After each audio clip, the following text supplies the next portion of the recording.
2B's TV is Paul Wow. You know we getting it in, baby. 2B's TV, what's up? What it do? Already.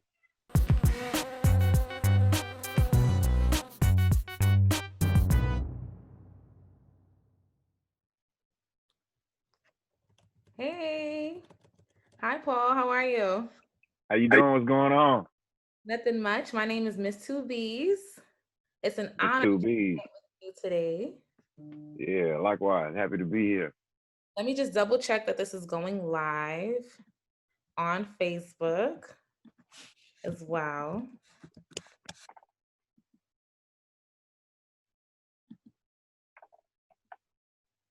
Okay, I think this is going live. I'm not sure with this new technology stuff, but I think it's working.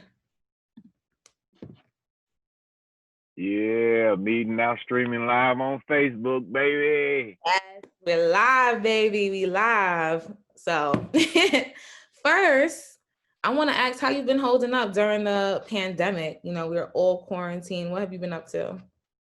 Yeah, I've been using this time just to better myself. It's been a blessing to be around my family, have my family close to spend this time when normally I'd be on the road or elsewhere busy doing other things.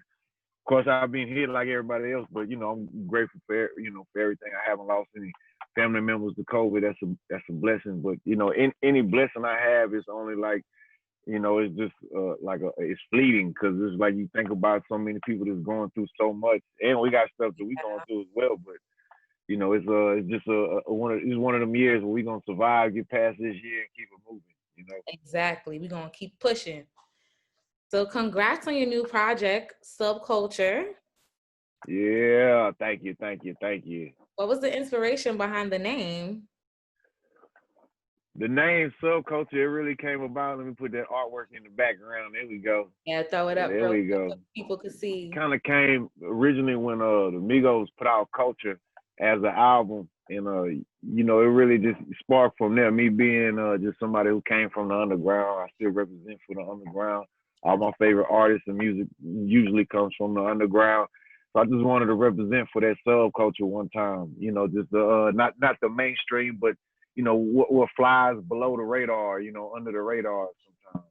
And sometimes there can be aspects of the underground or the subculture that might elevate to mainstream, but for the most part, it's like a world of its own. It's a sub genre. So just everything is just like I say, its own world. So it's a subculture. Okay. So that And makes of course, there's a double meaning too, being subs like as in subwoofers, for cars. Of course, I'm big on the cars, so that's it's like subculture is kind of like car culture as well, because you gotta have that bass in your trunk. So there's multiple meanings as well to it. It's kind of deep with it, but that's where the inspiration came from. and I'm looking behind you, like really like zooming in on the pictures. Like you have multiple rooms. It's a stripper. Is Yeah, a car. my boy Mike Frost, who did the artwork, he's pretty much done all my covers that you ever any cover you ever saw of mine. He pretty much Spaceship. did, but yeah, this was and it kind of cut off on here on my background. But if you look it up or if you Google it, it'll show the whole thing. But it's really like just an underground base kind of the concept taken from like the old comic books where they got the underground bases. So this is just the underground base, that subculture, that underground. I like that. So it makes sense why I was wondering, like, there's like a new Houston rap era going on right now, led by Megan and Travis. I'm like, why didn't he link up with any of them? But it makes sense now that you gave that explanation that you wanted to keep it in that subculture. For sure, I definitely would have loved to link up with them. Though I always would, of course. But for this, I really didn't. I didn't really link up with anybody for this one. It really was more just the when I went to the Red Bull Studios, we did the Red Bull Studio sessions. It was just the producers that were locked in, two of them, Wild Jones and Ty, and then Crash, Dash, and Capo. Those were some of the writers and artists that were featured on the hooks. But other than that, I really didn't put any kind of featured artists on there, like on the songs. It kind of mostly just was me. It really originally, when we did it, we was only gonna do like 3 songs, maybe 5 songs max. But when we got in there and locked in, we just kept going and kept going, kept going, and we got the ball rolling. It's crazy because when we did this, it really wasn't like COVID experience. It wasn't a lockdown or anything like that. We Wow. went and did this, and then when we came back, it was kind of when I came back home to Houston. It was like that's when it was like, okay, it's about to be a COVID going on, and everybody like, what's going on, Corona? What's that, man? What's the deal? And then so it's actually at that point uh we went in and it kind of was like, okay, we got about I don't know 8 songs for the project. We could put it out like this or what? But we had kind of some unfinished songs that I kind of these are the only songs that I didn't do at the Red Bull Studios. I kind of finished them up in Houston just to kind of put the bow on and wrap it up. But it was all mostly done pretty much before COVID, so there was no lockdown or none of that going on. So it was just I was doing three songs, and 3 led to 4, 5, 6. Like, well, what we gonna put, man? Let's just keep going. We just kept going with it. But I'm definitely looking forward to teaming up with Megan. Megan Thee Stallion, Travis Scott, Don Toliver, Lizzo, Sauce Walker, Toby the Wigwam, Maxo Cream, all the dope artists coming out of Texas, out of Houston, and beyond as well. Not just Jill, but there. Right. But shout out to everybody that's getting it. The H-Town. Yeah, for sure. How do you feel about the new sound? Because Travis is more of like a artsy sound. Is definitely he has the chopped and screwed influence, but he definitely does his own thing. How you like that? I love it. For so long it seems like across the board in hip hop, it's just people so limited to what they can do. When you express yourself outside of those limitations, people think you weird or you crazy or think, they just don't. This is how it was. Well, people didn't accept people that were a little bit different than whatever the norm might be. But now it's wide open where you can be yourself. You can be whatever you want to be. You can sound however you want to be, not just within those limitations of, oh, you from this place, so you have to sound this way. Or, you're of this age group, so you got to do this or say this.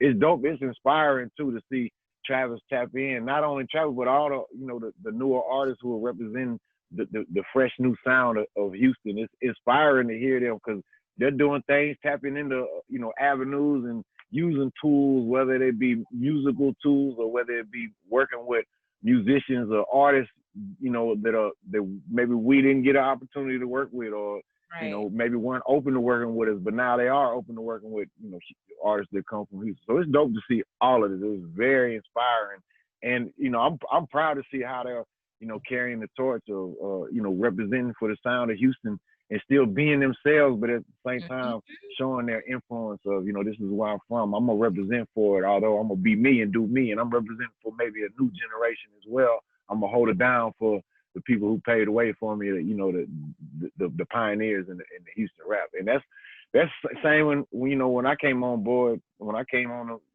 putting music out when I first came out. That's all my goal was too, was to do me, be me, but hold it down for the people who came before me, represent and uphold those same values, whether they be in life or in music, and uphold that in the traditions and me putting the music out, but at the same time, be me. So when I see the new artists doing the same thing, carrying on the traditions, it's exciting too to see the new places that the Houston sound has gone, or what, used to be deemed as, the Houston sound, and now what is the Houston sound? It's exciting to see that because it's expanded over the years. So I'm happy. I'm a fan. I'm like the president of the fan club for Houston rappers. So it's cool. I love all of it. I love it. But some of it, sometimes though, I'm like, man, they so dope. Like especially Megan. When I hear Megan rapping, she dropping bars. Yes. She I really would love to hear you two together. Oh yeah. Like on some I think I definitely want to do that. But I be thinking about like, man, I wish Megan would have been on like a screw tape, or man, if Megan would have been on a Switch House tape freestyling with Slim Thug or with me and Chameleon or something, man, that would have been crazy. Is it too late? She be dropping balls. Is it too late? Make that happen. Hey, Culture. Hopefully it ain't. Yeah, hopefully not. This is the manifestation right here. Yeah, we need to get Michael Watts where he at, man. Michael Watts, man, send us some beats, man. We need some freestyle. Houston has such a vibrant rap scene that is often overlooked, though. So I'm happy you're definitely highlighting it during this conversation because there's a couple people tuned in here right now. Yeah, it's funny to me. Like I be thinking about this, like artists like DJ Chose or Beat King, like they got so many hits, and they've been doing it now for literally a decade.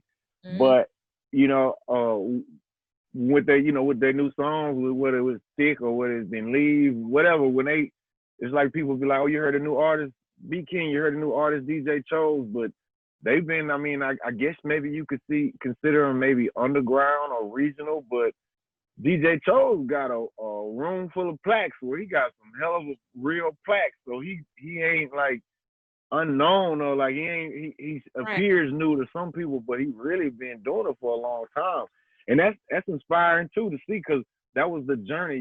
Houston has a tradition, a tradition of working your way up. Working through the underground, building your fan base, doing taking complete control of your lyricism or your delivery or all of that, and just growing with it and bettering yourself. And some of the key artists we see come out of Houston, they've built their careers up through the underground. And we might have did it through the screw tapes, push house tapes, or mix tapes, things like that. But you see B King doing it. He did it through the strip club, or he did it through working his way up now with the song blowing up on TikTok. But really, to us, it's like, man, B King is a legend to us, because when I'm performing at my show, what they playing to get the crowd hype? They playing B King, or they playing DJ Chose or one of the other artists I named. So to me, they legends as well, but they just are kind of now maybe making it out of the Houston market or whatever. So man, it's just very exciting to see that we got a vibrant underground. We got a vibrant music scene. We got people that have been doing this for years, and they still are, reaching higher heights that they ain't never reached before. That's got to be inspiring, because when you watch any of these people, like you see B King, he going up there rocking the stage for an hour straight. He got an hour worth of hits. Do that. That's not easy. Yeah. And so it's inspiring, it's motivating, but that's kind of like where we all kind of came from. So that's what we represent. That's why subculture means so much to me, because it's more than just the mainstream or being on the radio or having some type of viral hit or something like that, being on all the playlists. It's about the real underground, the people that's jamming what they want to jam. Exactly. So I thought it was cool that you were out protesting in support of the Black Lives Matter movement. How was the energy when you were out there? It was a combination of a lot of energies, but I think the main energy was fed up. People fed up with being lied to, fed up with being handled and mistreated, fed up with being brushed aside and not being heard, fed up with people talking for you, fed up with so many things. Fed up with the oppression that individually people have dealt with throughout their lives that they might have swept under the rug to keep moving, but it just power keeps building up. That fed up attitude was and it was a combination of where do we go with this. So some people, it was anger. Some people it was, voting and voter registration and getting people on board with whatever cause might be. Some people was, more protesting and more things of that type of nature. But it was, for the most part, it was that's what it was. It was, the energy was fed up. People tired of this. And at what point will things ever change, especially growing up, being on this earth, and then you see people who are older than you, and they tell you the stories of how they protested 50 years ago, and they might have made some progress and seen some change, but you look at where we at and where we came from, especially when you see the histories of like Emmett Till or what happened to him, and we see those type of things still happen this day. And the lady who said he whistled at her, that said he sexually harassed and assaulted, she's still being alive on this earth. Yeah, that remind all of us that it wasn't that long ago. And how far have we really come when the same things are continuing to happen? And it's like I say, what do we do with that energy? You know what I'm saying? Where do we go with that? It's tough, because so many people got all the answers, but the answers not adding up. Sometimes they don't really work out. But whatever I tell you, this is all we need to do to change it. It don't necessarily always bring about the change. And I don't know what the answers are. I look to the people I deem as experts, or the people I look to for inspiration or guidance or hope, even of past. And it's like, man, we still can't come up with what we need to make have equality, to have justice, and to end the type of racism that's still going on. It's still in our system, and it's still getting passed on. Just the same way my mama or my grandfather taught me love, taught me acceptance, uh, taught me anti-bigotry, taught me that if you was a racist or a bigot, you probably was also stupid.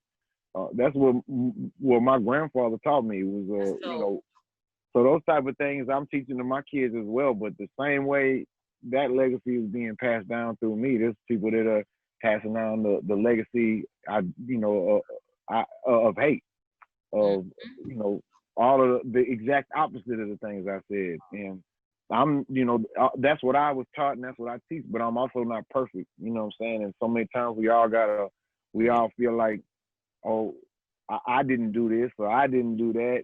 But when I'm out there, at the whatever rally or protest or movement, whatever calls on that, if there's anger there, it's not to be taken like, don't get offended by the anger. Do something about it. So if listen. I see somebody that's angry, I'm not going to be mad or like, well, why are you talking to me? I ain't do no, because if I was in your position, I would probably feel the same type of anger, and it might not be directed toward me. But so many times, people get to getting their feelings behind something. They say hit dog holler. So you got to really check yourself sometimes when people get offended by the things that other people are going through. Exactly. And just because you're going through something and I'm not, that don't mean that, it'd be selfish of me to say, well, I ain't going through it, so hey, you good luck figuring it out. Or I didn't cause it, so hey, good luck figuring it out. Or what they got to do with me? Why you telling me? That's the selfish way to go about it. And it's also a selfish way of going for me to say, oh, you going through something? Oh, well, let me tell you, this is what you need to do. All you need to do is this, and this, and this is why you're going through something. The help is a lot of times welcomed, or ideas a lot of times advice is welcomed, but the know-it-all type of attitude that so many people have is not really that helpful. You know what I'm saying?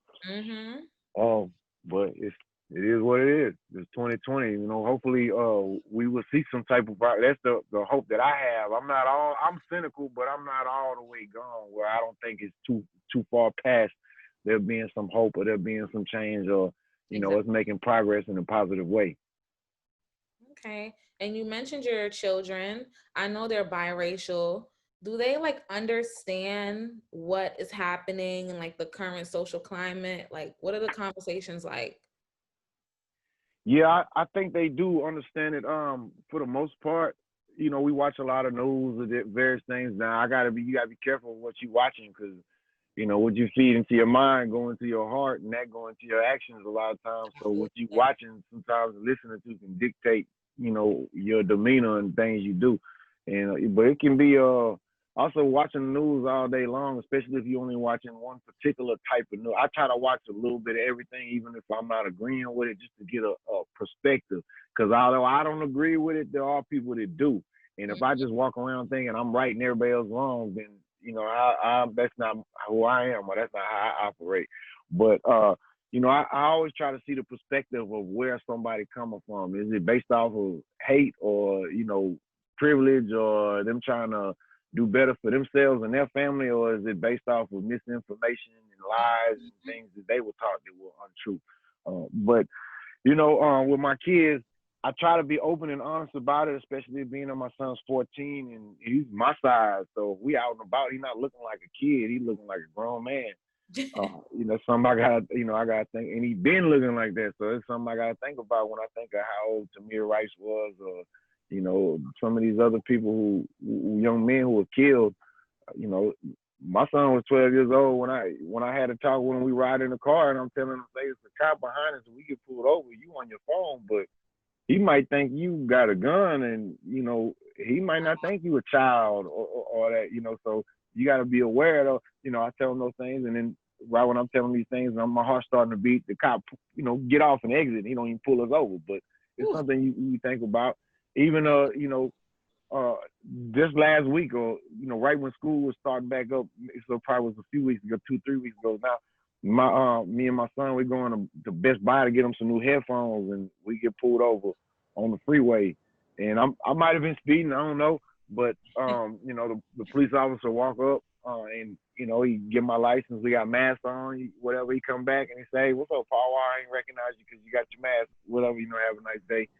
And it was a black officer, you know, not that that mattered, but that just was a little detail. I do a lot of activism, and we do a lot of bridging in the gaps in the community with various law enforcement. So some of them I know, some of them I deal with. We might use them for security, for video shoots, or at the clubs or whatever concerts. So over the years, you know, or I might have got pulled over by some here and there. You know, we might have had run-ins or whatever. But we you know, for the most part, it's generally a positive relationship, you know what I'm saying, with most celebrities and the law enforcement in their city, because you ain't trying to get in no trouble and you might need them sometimes. So we try to bridge the gap sometimes when we can. But, you know, so some of the officers I know, so when the officer, you know, I think he was somebody I might have, you know, seen at one of the rallies or seen about somewhere at one of the marches we did or something or whatever. But you know, he just said, "All right, have a blessed day. Have going your way." We went on our way. But I asked my son, "Hey, what do you think? You know, we got pulled over. Well, this was like, he's 14 now, so this was like your first real interaction with me getting pulled over, because he didn't seen us get pulled over before. He was a child. He probably don't remember all that. Exactly. But this is your first interaction with seeing all that. What you think?" And he said, "Well, I think they let us go because you Paul Wall." He right. He right. That's exactly what happened. It's exactly what happened, but I'm glad he could recognize that, you know. Yeah. Now, the color of my skin, did that have anything to do with it? I don't think so. I think it was because I was Paul Wall. But if I wasn't Paul Wall and I was the same color, what would have happened? I don't know. But, you know, and I also I think about the same. He probably would have got off. Maybe with a ticket. Yeah, I don't think I'd have got shot. But that don't mean that if somebody wouldn't have been my color, then they definitely would get shot. But I definitely think being white, you very less likely to get shot. But also it made me think, okay, I'm glad that, number one, I'm glad that it wasn't a negative interaction. Yeah. Although it might, you know, even the same, he might have gave me a ticket and went on my way. I didn't get a ticket, but even if I would have, that wouldn't have been. It wouldn't have been a demeaning, you know, experience. Because I done had them experiences where you get pulled over and you get handled. You get physically handled, mentally handled. You get abused. You get dogged out. Sometimes it's to embarrass you. Sometimes it's to the enjoyment of the person that's doing it. Sometimes it's because of the people you in the car with and they trying to make an example out of you. Mm-hmm. You know, sometimes that particular person who's doing it to you might have had a hard day or might got something going on. Yeah, I'm arrested before. I know. But it is. I was just glad that it wasn't a negative interaction. It wasn't one of the, you know, negative interactions I didn't had. Yeah. You know, but I'm very grateful that my son could recognize, you know, and I could see he was nervous when we got pulled over, because I'm telling him, "Hey, he in the front seat with me," and he looked grown. So it's just like two grown people riding the car, and I'm telling, "Hey, look. Take a deep breath. Everything cool. Don't worry about nothing. We cool. No matter what happens, just relax. We're good. Everything's gonna be cool." Because he was getting nervous, and that was making me nervous. And I kept seeing him do like this, turn around, he's looking back to the cop. Yeah, and sometimes, you know, if you the officer walking up and you see somebody acting like that, you're gonna be like, "Man, why they acting like that? What they got in the car?" Yeah. You know, are you hiding something? No, we just concerned about, you know, interactions with the police. It's a serious thing, you know, but they might not be, "Oh, no, you got something in the car. What's going on?" You know, and they go right to the gun, and then they got the gun on you. Mm-hmm. And that didn't happen to us before, too. Well, you know, I ain't going to go into any experience I have is minimal compared to those of my darker complected, you know, friends and, you know, neighbors and people in my community, or just period, man. So any negative experience, even the worst, I done been beat by the police. I done had lots of things happen, but the worst experience I ever had in my life with the police is nothing in comparison to the terrorism that I see some of my friends or other people go through. So I'm not gonna be up here like telling you like, "Oh, I went through this," or like I just got it hard, no matter what I went through. You know, and I didn't have positive experiences too. You know, so I'm not gonna be sitting up here like every single time. Like I tell you, like every time I get pulled over, I'm not getting beat up, but those are the thoughts. When you get pulled over, what am I thinking? I'm thinking, what's the worst that could possibly happen right now with my son or with me or with whatever's going on? What's the worst? And that's the biggest concern. It ain't getting the ticket or these other things. My concern is, oh, I hope my son all right. And that's and having a child that's biracial, also, some people look at me as a race traitor. They tell me every day on Twitter, I'm a race traitor and To this all these day in 2020. other type of, yeah, oh yeah.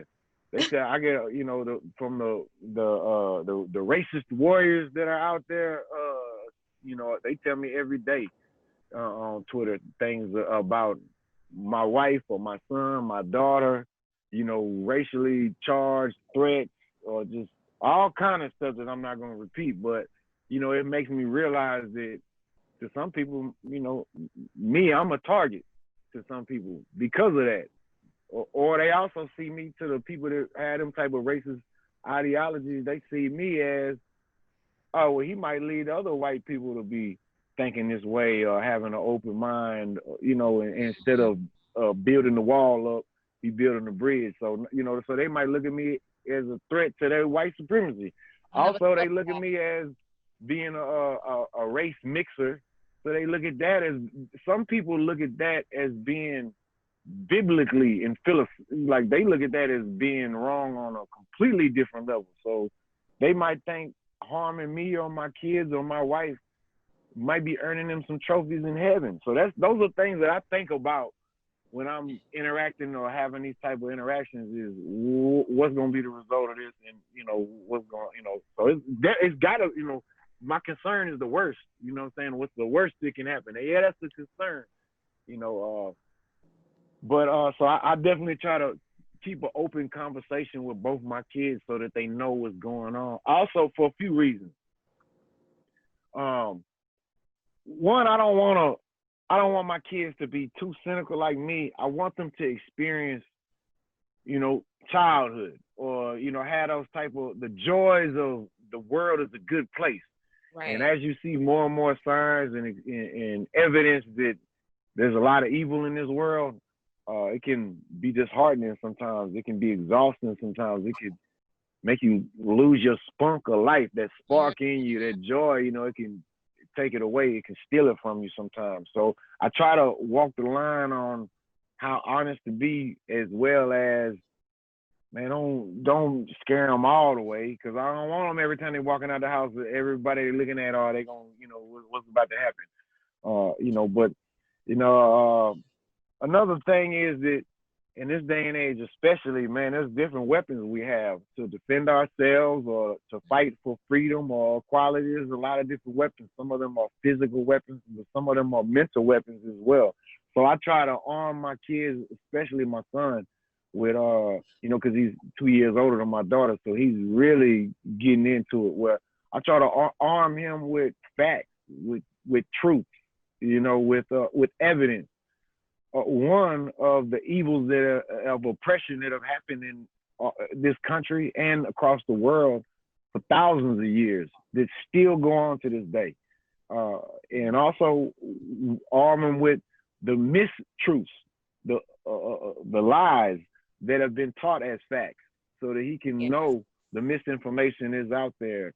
As that's one of the reasons why, I like watching from news station to news station, because you watch one, it's gonna have you thinking this. You watch this. You watch Fox News, it's gonna have you thinking every black person is Black Lives Matter and they want to kill you. They're gonna have you thinking Black Lives Matter. Oh, all Black Lives Matter want to do is just kill you. I deal with Black Lives Matter all the time. The chapter in Houston, as well as other chapters across the country. I never experienced any of the things that they paint Black Lives Matter as. Of course not. But then you turn on CNN, they're gonna have you thinking every cop got their gun ready to kill you. And then you turn on these other ones, they're gonna have you thinking that, Antifa want to burn the whole world down. They kind of like pick out a little bit, and then they highlight it and magnify it and make it all. That's what the whole headline is. But that's why I watch Fox News so that I can see what they telling their followers, and they so that I can tell my son, hey bro, this is what people are gonna be saying to you. Or I watch CNN to see what they saying, so I can say, hey bro, this is what These people are getting their information. You know, my son and my daughter, they go to virtual online school, but when they in person school, when they work, it's a mixed school. So you get people of all walks of life, not just racially, but economically, and just a very diverse group. So some people they're getting how they walk, how they live, how they think, they philosophy a lot of times from their parents. Exactly. So I try to definitely educate my kids, but also at the same time let them have their own thoughts, let them have their own life, their own desires, wants, needs.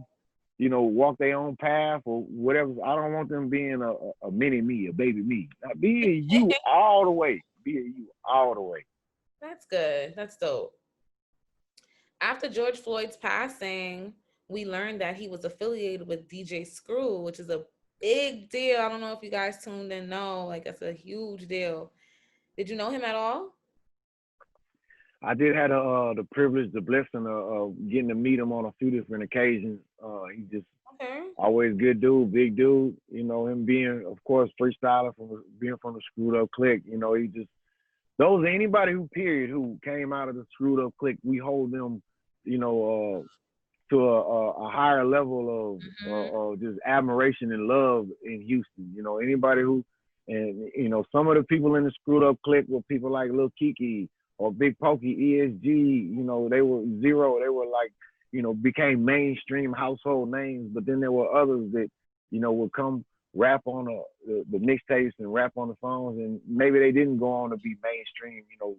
Pillars of the rap community in Houston. But being a part of the Screwed Up Click, we still hold all of them to a higher level of love, respect, and admiration. So definitely, with him passing, it was something that we all took to heart. Him being from Houston for one, but also him coming out of that Screwed Up Click. Man, him coming from the Screwed Up Click was something that we all held dear. It was something that it just makes him as an individual that much more relatable to all of us in Houston. So although I did get to, see him a few times, meet him a few times, take pictures with him a few times, it was just something that a lot of us felt like we really felt it when he passed on, when he got killed, man, so tragically. It's still, as we see the trial come about, we see the defenses Mm-hmm. from the various officers. It just is bringing it all up, and it's something that we feel every day. Yeah, that was like mind blowing to me when that came out. I was like, what? It makes it even more sad that he was a part of hip hop history.